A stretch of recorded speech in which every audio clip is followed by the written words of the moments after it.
Trump take egg. Have you seen that meme? Welcome.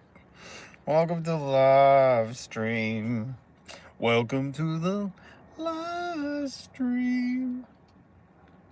I'm Rob. Hit subscribe. Today we're going to talk about a little section of the news because there is some exciting news. And if you've joined the live stream before, you understand that we talk about the news and provide commentary. Newsmentary. I wish I had an office to broadcast this from. So when I said newsmentary, I could click a button and have a little "the more you know" thing come up. What's up, Jacob? Good to see you. There is some cool, exciting news. I've been following this story for, I believe, a few years, but there's a company, probably some billionaire, who financed this. I can only guess. I haven't dug too deep. But there is a company that is trying to recreate like the woolly mammoth, maybe the dodo, and some other things from DNA. And last night I seen an article saying they did it. They made woolly mice. Not a woolly mammoth, a woolly mouse. And the photos are adorable. But then, of course, I go to the social medias to get some commentary. I love commentary. Commentary is what keeps the world moving, folks. That's why TV exists. Everything is commentary. Like in the late 2000s, early 2010s, people used to say everybody has a podcast. My thing is, everybody's got some commentary. But I went to look up what people were saying online about the woolly mice. And one lady, I wish I could give her credit. I should take a picture of her post. She said it's not like they're trying to recreate, like this is horrible. They're not trying to actually recreate woolly mammoths. They're just trying to inject the DNA into existing elephants and make those elephants woolly mammoths. And I thought, if that's true, that's horrifying. Please save the elephants.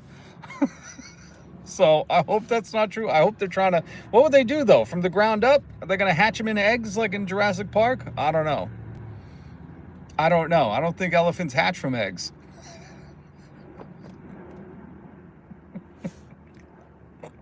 Maybe they're going to hatch woolly mammoths from eggs. I think science lost long ago whether or not woolly mammoths hatched from eggs. Welcome if you're joining. We're going to talk about how to negotiate better in a minute, but I'm talking about the news. If you didn't see it yesterday, that this science company created woolly mice. That's right, they're working on woolly mammoths, and I've been paying close attention because my son loves the Jurassic Park movies. Jurassic World, there's a new one coming out. I can't wait to see it. Scojo finally made it into a Jurassic World movie.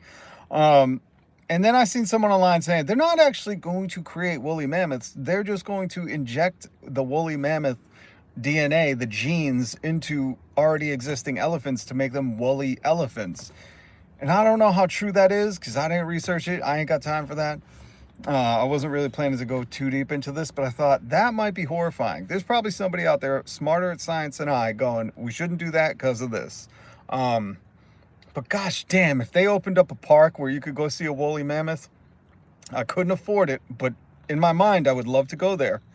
Amir, Mustafa, Aslan, hello, good to see you. Hit subscribe, hit the notification bell. My name is Rob. I bring you news and commentary every single weekday.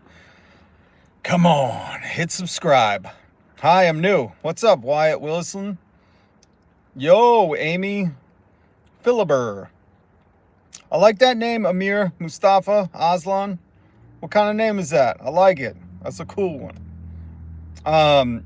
How many of you would go and see a woolly mammoth if they opened up a Jurassic Park-esque, Jurassic dinosaur-esque park in real life? I subscribe. Thank you, Wyatt. Hello, Cleovis, Madrid. Are you from Madrid?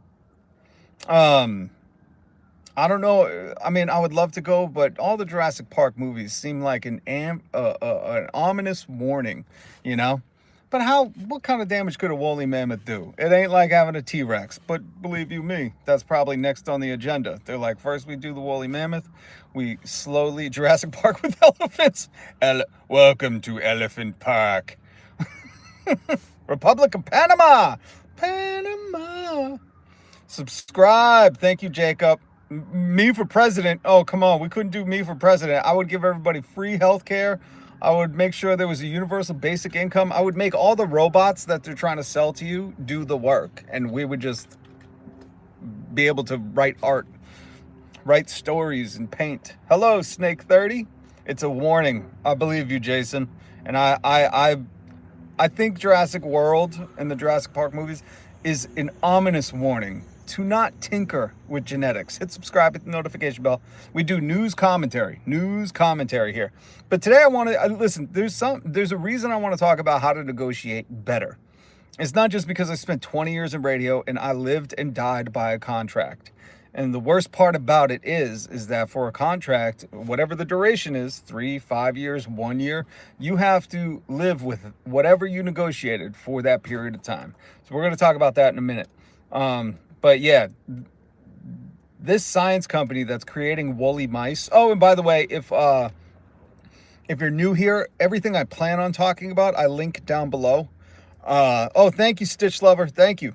I linked down below, so if you want to see the photo in this article of the woolly mice, which I highly recommend it. I mean, even if this is like a demented science experiment, I feel bad, but they are so damn cute. And I do not like mice, but they are woolly. I feel like they must have been around when the woolly mammoths were around, right? I liked it. Thank you, Stitch. I think I just said that anyways. And welcome back, Stitch. Stitch Lover's been here before. Join the family, join the community, hit subscribe, hit the notification bell. I go live every single weekday for you. So we're gonna let's briefly get into the how to negotiate better. And this ain't, this is just my life experience. This ain't financial advice. I'm not a life coach. I'm not one of those people who pretends that life coach is a thing. That's just getting older. I hate that capitalism made life coaching a job. It's like, shit, when I was growing up, a life coach was just an elder. It was just your uncle. It was somebody who had lived longer than you. It was your grandparents. Jason Blue, woolly mice? What in the mother nature? Jason, I'm telling you, not right now, but after the live, go check the article I linked in the description because they are adorable. I hate mice. I do not like mice. There's a few animals I just don't like. Cows, mice, but these woolly mice started to win me over. They look like someone needs to comb their hair. Holy shit. Maybe we could just make everything woolly. Can this science team do that? Oh, they're gonna modify dogs. Oh, Jesus. Oh, Jesus. It's me, Baze. Hey, what's up, Baze? Good to see you. I subbed. Thank you, Snake 30. I appreciate it. If I don't get to all the comments, my apologies. Oh, but before we get into how to negotiate better, there is, depending on your age, if you know about the TV show 30 Rock, it was with Tina Fey, Tracy Morgan, Jenna Maroney. I don't know what her real name is. Ton of people. Alec Baldwin. 30 Rock. Yes, I remember you, Baze. 30 Rock, one of my favorite shows, and apparently Tina Fey and the other showrunners who created and produced and show ran 30 Rock are getting together for another Tracy Morgan TV show. And if you don't like Tracy Morgan, I mean, God help you. He's one of the greatest comics, one of the greatest sitcom personalities ever. And they're writing, It Has No Horns. Jesus. I'm sorry. Oh my God. That comment was so funny. Shit. Jason Blue said it has no horns. I love that, Jason. My God, the fact that you went to look at the picture of the woolly mice and came back and said it has no horns. I think it would be tusks. But I love that it wasn't about how woolly it was. It was, did they fucking put tusks on this woolly mouse? That comes later. They haven't figured out those genetics yet. My God, could you imagine little tusked woolly mice running around? Jesus. Anyways, my God, that's so funny. You came back and said it doesn't have horns. I'm disappointed now too. Jason, you just messed me up. Cats beware. Terry. I always said, listen, I haven't had a cat in forever. We've had a cat for years now. But I love cats because if you have a mouse problem, you get a cat. Guess what? No more mouse problem. This will flip the script on that. That is so. Now I want Terry and Jason. You guys messed me up because now I need to go leave that comment on the article and on the science company's Google review. Now I got to go online and leave when they announce. They're like, we've made a woolly mouse. I'm going to say, disappointed, no tusks. What kind of science company are you? What kind of Dr. Demento science company is this? You'll never achieve Jurassic Park status.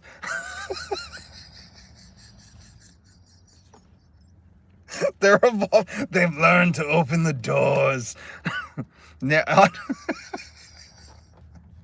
That messed me up. I don't even think I can talk about any more news. We're just going to talk about the negotiation because I don't want to clickbait. But goddamn, that is so funny. Oh, I need to regain composure. Jason, if you're just tuning in, I was talking about the woolly mice the science company created in their long journey to recreate the woolly mammoth. And I said, don't go look at the photo now. Go look after the live. I put the link in the description, and Jason went and came back and said, I'm disappointed they don't have horns. That's the most genuine response that I truly have compassion with. Oh, they can withstand -70, no problem. Yeah, Antarctica and the Arctic are going to have a woolly mice infestation. Holy sh...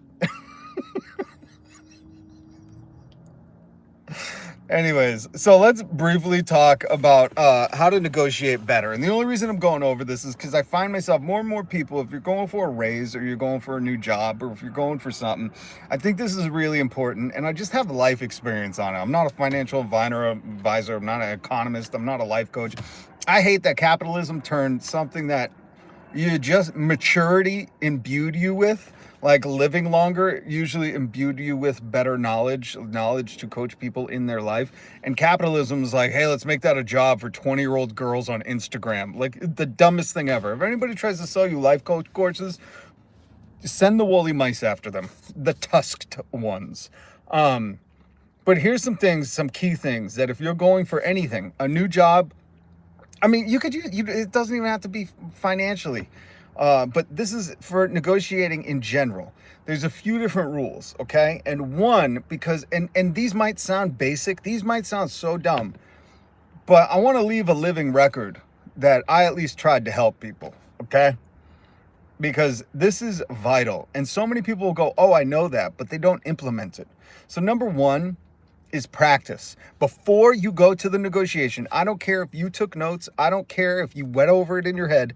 Call someone up you trust and say, can you get on a live stream, or not live stream? Can you get on a Zoom call, a Skype? Can you get on a FaceTime with me? And you ask me questions. You write out questions for them to ask you, and you practice in real time. Because everybody thinks they're the hero, that they can go in no problem because they did it in their head, and they don't understand. Just like playing basketball, just like riding a bike. You can't just visualize it and then be like, oh, now I'm ready to hit every three-pointer.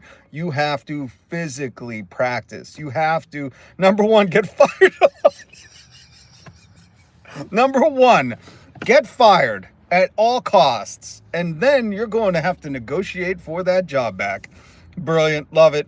Love it, Terry.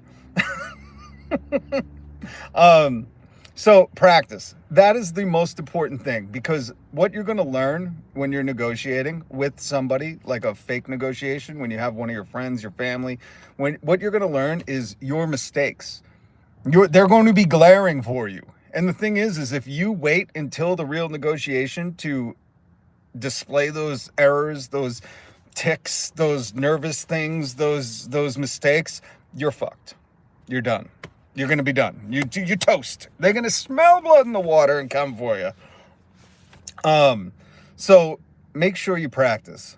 Maybe you've never heard that before, which, my God, hopefully you've heard that before. But if not, like, I mean it. I did this the last time I had a job interview. See, and that's the other thing. It doesn't have to be a negotiation. Last time I had a big job interview, called one of my friends and said, hey, can you ask me fake questions and make me go through it? And it turns out I didn't know when to shut up. And I figured that out right there. And I went, stop. I can't do this. I got to restart. And I worked out the kinks. And you got to work out those kinks. So another part to negotiate better: silence. Don't be afraid to be silent. So many, even lawyers. I was on a phone call with a lawyer, and he was trying to not keep a number from me. He was trying to keep a number from me. He was not trying to tell me this number. And I was just quiet. And guess what? He told me the number. He was like, it's 10,000. And I kind of chuckled and went, okay, right, okay. But silence makes people awkward, makes people uncomfortable. And a lot of people feel an urge to fill that void. Jason Blue, start a company, produce it with horns. Have tusks. Number 3, good negotiation, go in there with a tusk. Have horns. Joke from earlier if you're just joining. Hit subscribe, hit the notification bell. I go live every single weekday. Not only do I sometimes bring you life experience, but we always talk about the news and give some commentary. Today's commentary was on the woolly mice, and Jason was very disappointed they didn't have horns, and I agree with him. All right, so how to negotiate better. Not only do you practice, not only do you have to, in the interview or in your practice being quiet and being comfortable being quiet. It's okay to be quiet. It is crucial to be quiet. And if you don't have the power, if you get too awkward when it's silent and you can't calm yourself and go, let them say something in your head, you can't do that. And then you got to practice that and practice it with a friend. In radio, I worked in radio forever, and dead air was, you didn't want that silence. So that's a very difficult thing for me. CJ, put on your very best tuxedo. Put on your best tuxedo. Tuxedo. Thank you very much, Terry. Hit subscribe, hit the notification bell. I feel like having a tusk going into a meeting, you'd get the job.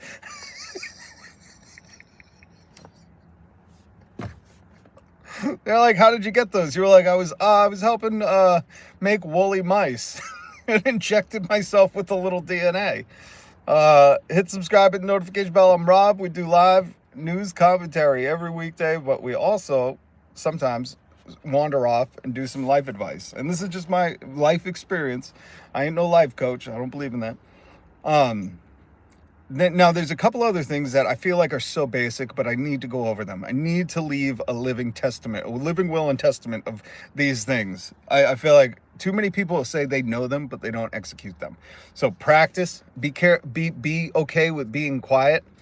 And then here's some basic ones. If you ever seen the show Pawn Stars that takes place in Las Vegas, and it's all scripted, it's all fake, and that family, those chubs, they are bad actors.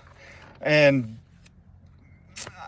I don't know what to say much about it, but what you do see all the time is these people get interviewed before they go to pawn something. And I know it's all scripted, but they go, well, I won't go any less than $5,000. And then their first offer, when they go, what do you want for it? They go $5,000. I know this seems basic, but it's almost human nature to not overvalue yourself or overvalue something. But if you want $5,000, you got to start with 10. You have to. Even if it seems nuts, you have to, because if you start with 5, guess what?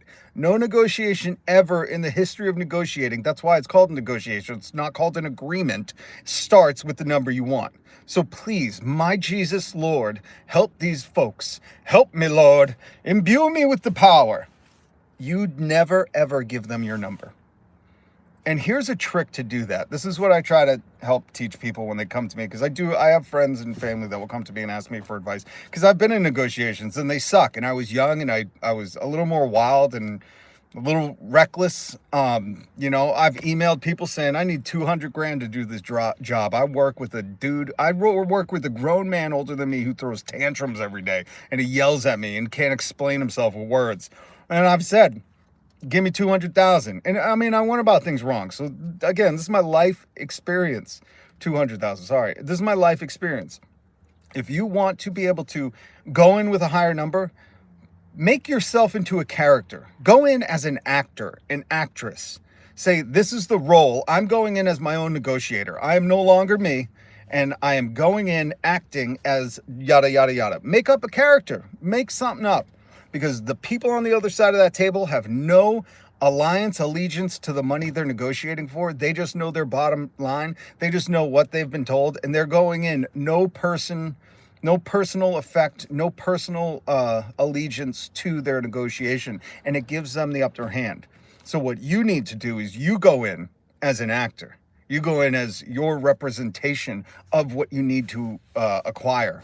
And I'm not going to go into like the statistics or the math or the economics, because you could say, here's inflation over the next 3 years. Here's what it's been. Here's just the number, and here's what I need. And you can statistically show them how much you need to survive over the next few years. Because remember, whatever you're negotiating for, you have to live with for the duration of that time until you get another opportunity. So you're not negotiating for that moment. And you'll see these CEO coaches on LinkedIn saying, a raise only happens once a year. I'm like, you're a moron.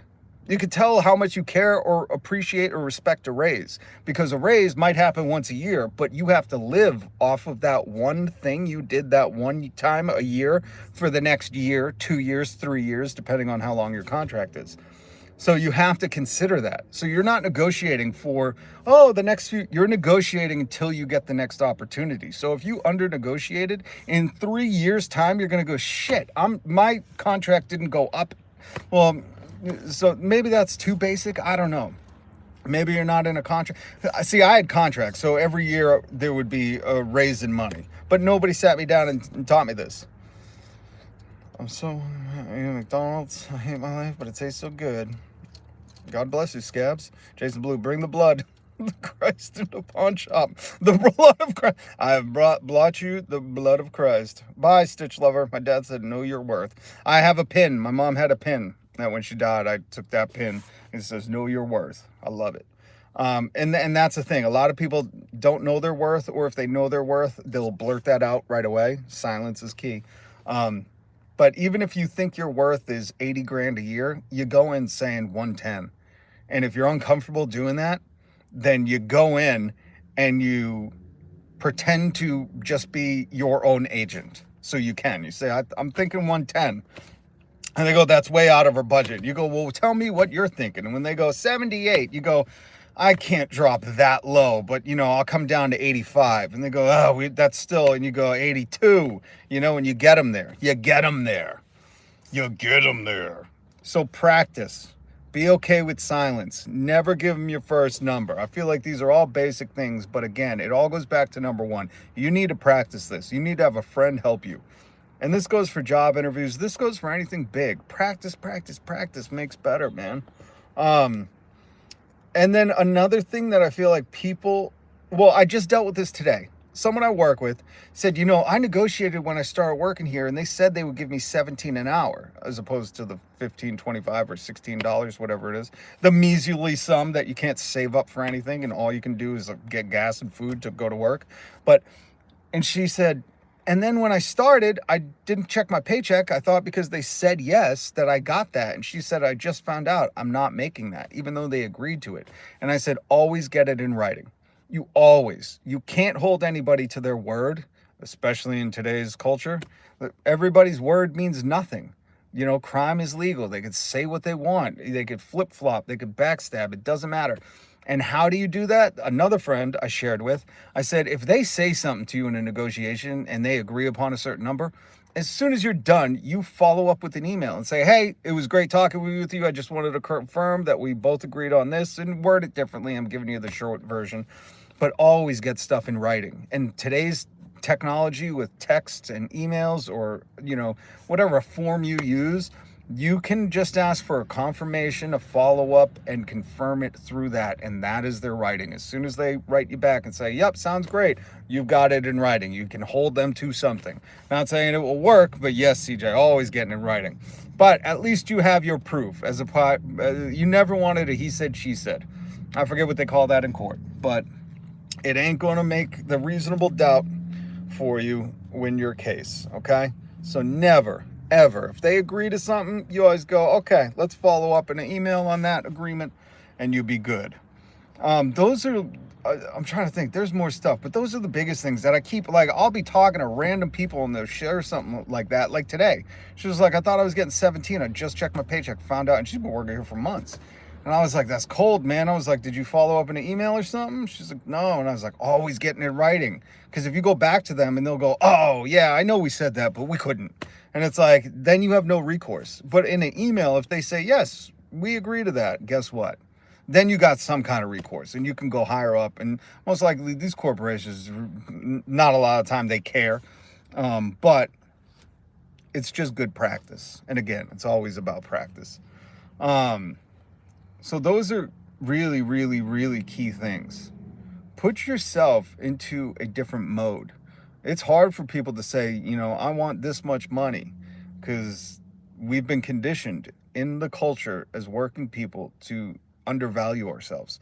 It is very difficult. I understand that. And it can be scary and terrifying. So you need to be able to disassociate like these psychotic CEOs and go in there and ask for your money and ask for more than you're worth. So that way, when they lowball you, you'll find that happy medium and you'll get what you want.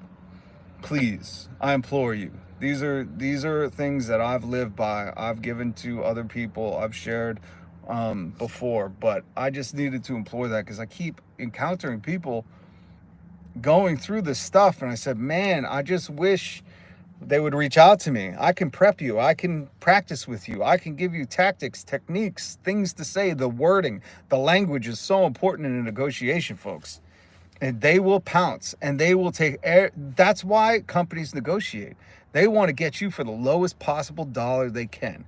And if you don't have a team, if you don't have people by your side that have been through this, lived through this, know the language that they're speaking, then you could be a fish out of water. So that's why I wanted to share this today, because I keep experiencing this stuff weirdly enough. And I thought, let me put in a YouTube video. Hopefully people can have a laugh with the woolly mice talk. Jason, crack me up today. Terry, good to see you, and crack me up today. That was funny as hell. But also take something away.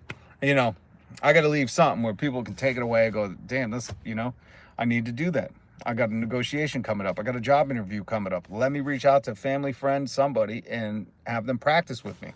And trust me, the first time you practice, you're going to go, oh, damn, I'm glad I practiced, because I did not want to say that. I didn't want to do that. I'm showing off my tells. Like poker. If you ever played poker, people have tells. You know, they'll start covering their face if they got a good hand. Poker, you can learn a lot from playing poker. Pick up a game of poker. Play some poker. I always CC my husband's email when dealing with my children's principal. And if you want to not just CC so the principal can see it, but if you need to, you know, do it and just keep people on the up and up, you can BCC. You can blind carbon copy them. And that will secretly put another person on the email, just in case, just so you know. But CNC Music Factory people on emails, always a good choice. All right, guys, that's it for me. Hopefully you took a little something away from this. Just I've been on this planet, circling this sun for decades now. And I feel like, you know, there's always somebody going through something where if they just had the right person to share their experience, they could have done a little better. And that's what I want. I want people who are grinding out there, working hard, and not getting their due to start to get their due. So please hit subscribe, hit the notification bell, go check out the photo of the woolly mice in the description down below. And I will see you tomorrow. So that's why I say, when you hit subscribe, please, right after, you'll see the little notification bell. Just hit that, hit all notifications, and you can join me like Terry did, Stitch Lover, Jason, CJ. Love seeing you, CJ. Good to see you. Baze, who else? Cleovis, Jacob, everybody, the whole family. Join the family, join the community. We're pushing for universal health care. We're pushing for a better tomorrow. That's what we're pushing for here, folks. We want people's word to mean something again, but until then, we could still expect it. Expectations are always resentments under construction, but we need to expect better. We need to hold people accountable. We need a better tomorrow. Because I want to see these gosh dang woolly mammoths and go to the Jurassic Park where it's for elephants. Like, subscribe, hit the notifications. Thank you, CJ. Much love. Respect. Peace. Oh, and I also shared one more thing. I love this dude. He's from the UK. His name is Gary, and he has a YouTube channel called Gary's Economics. He breaks down things incredibly. He used to be a day trader in the UK, and now he talks about inequality and the wealth inequality in the world and how it's driving things. And he is such a smart, intelligent, reasonable, genuine human being that I put a link to one of his videos down below. I'll share it in the Discord. What's up, Solus? So check out Gary. He's putting out some good information out there. He's a very, very smart individual. So I wanted to suggest that to you if you have some time and you're looking to feed your brain. Go check out Gary. Link down below. Thank you. Much love. Peace.